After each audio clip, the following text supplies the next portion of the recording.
मुक्तितीर्थ सेवा संघ पक्षर शुभारंभ है मृतदेह परिवहन कार्य। रेमुणा एवं सदर ब्लॉक अंचल में गरीब लोकों को मिलिबो निःशुल्क सेवा।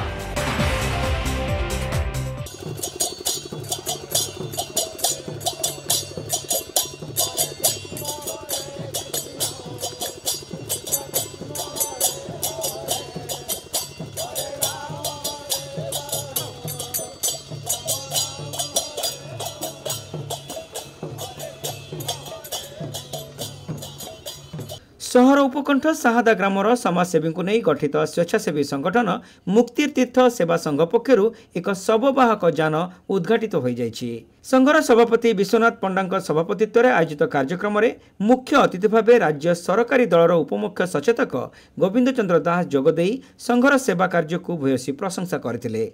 एहा द्वारा बहु गरीब तथा निःस्व परिवार उपकृत हेबो बोली श्री दास आशा प्रकाश करथिले।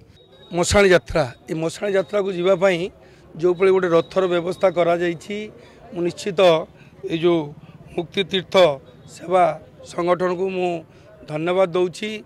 आज तार शुभारंभ होईची जो विश्वनाथ पंडा महोदय जो मो पाखे छिड़ाई आप जानते एभली एक चिंताधारा करिसेंती, एक कमिटी भी करिसेंती, सदस्य मान को तैयारी करिसेंती।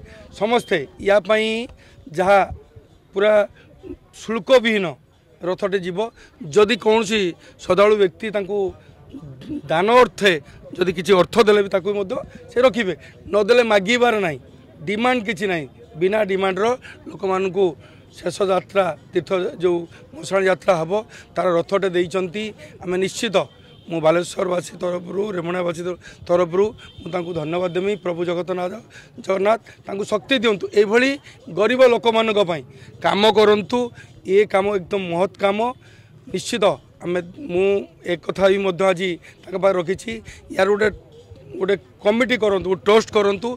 ट्रस्ट मध्यम बहुत लोक दवापाई चाहूबे, अर्थ दवापाई चाहूबे, से भी दे पारे। मुझे गोटे मेम्बर आज कहीदे मुझे आसिका पैसा देमी। यार गोटे गोटे रेजिस्टर हम, गोटे रेजिस्टर खाता बैंक पासबुक यार एक महत्व उद्देश्य रखी कर धन्यवाद दूची। एवं आपण मैंने ये आसिकी कवरेज कर लोक मान पाखे कथा पहुँची गणमाध्यम को निश्चित धन्यवाद दूची। सदर ब्लॉक पूर्वतन अध्यक्ष सुदर्शन राउत, सारगां समिति सभ्य सूर्य मिश्र, समाजसेवी दिलीप कुमार दास, राजेन्द्र राउत, लंबोदर प्रधान प्रमुख सम्मानित अतिथि भाव जोगदे ଏହି ଅନୁଷ୍ଠାନର ସେବାମୂଳକ କାର୍ଯ୍ୟ ଅନ୍ୟମାନଙ୍କ ପାଇଁ ପ୍ରେରଣା ହେବ ବୋଲି କହିଥିଲେ। ସଂଗଠନର ସମ୍ପାଦକ ରସାନନ୍ଦ ଦାସ ଶେଷରେ ସମସ୍ତଙ୍କୁ ଧନ୍ୟବାଦ ଅର୍ପଣ କରିଥିଲେ। ରଞ୍ଜିତ କୁମାର ଦାସ, ରାକେଶ କୁମାର ନାୟକ ଏବଂ ଅନିତା ପଣ୍ଡା ପ୍ରମୁଖ କାର୍ଯ୍ୟକ୍ରମ ପରିଚାଳନାରେ ସକ୍ରିୟ ସହଯୋଗ କରିଥିଲେ। रेमुणा और सदर ब्लॉक अंचल अत्यंत गरीब परिवार कौनसी सदस्यंकर देहांत हेले मुक्तितीर्थ सेवा संघर यह स्वतंत्र शववाहक यान मृतदेह को बिना देय श्मशान पहुंचाइबे बोली संघ पक्षरु सूचना दिया जायछि। गोटे दिन में एकाधिक अनुरोध आसिले प्रथम फोन कॉल को अग्राधिकार दियाजिबो बोली सभापति श्री पंडा कहिसंती। एवं ये सभा संघर काम है जे ये चिंतन आज नुहे, ये चिंतन हूँ 9 वर्षर चिंतन। 4 वर्ष है आम ऑफिस टेबल चेयर इत्यादि इत्यादि आम सब जिनिस करूँ, किंतु गाड़ी आसी नाला। जेहेतु गाड़ी आसला, गाड़ी आसला पर ये सभा कार्य आज आरंभ हो, काली आम काम हम। एवं ये हूँ निःशुल्क सेवा जो मैंने आमर टेलीफोन करेंगे, आमर गाड़ी सुसज्जित गाड़ी रे फूल सजा हो नाम संकीर्तन हो साउंड जरिया तांकर घर श्मशान को पहुँचा ये सेवा संघर उद्देश्य। शेष यात्रा हूँ श्मशान यात्रा। या आम केमी सुरुखुरे करूँ मु कालिया पाखे आशीर्वाद करी एवं कालिया पाखे नवेदन करी जे काम सुरुखुरे हो। आपण मैंने जो सहयोग कर जो आसी पहुँचती एवं एत संख्यार लोक आसी पहुँचती मुझे सब मो तरफ अनुष्ठान तरफ धन्यवाद देउछि। जदि ये कार्यक्रम है बर्तमान जेहेतु आम अच्छु 2टा निर्वाचन मंडली, सदर निर्वाचन मंडली, रेमुणा निर्वाचन मंडली काम हम। परवर्ती पर्यायर आम चिंता करूँ, कमिटी चिंता कलापर आम पुणी ये करूँ, किंतु एबे 2टा निर्वाचन मंडली काम करी भाविचु।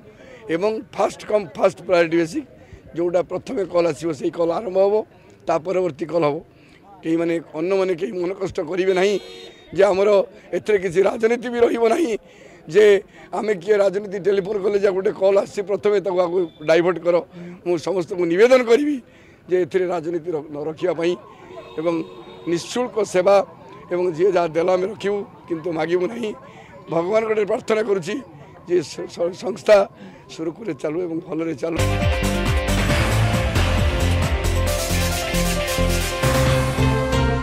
Saint John College of Nursing and Paramedicals रे एडमिशन चली बैचलर ऑफ फिजियोथेरापी बा बीपीडी कोर्स पई जोगाजोग करंतु। Saint John College of Nursing and Paramedicals mission compound Baleshwar.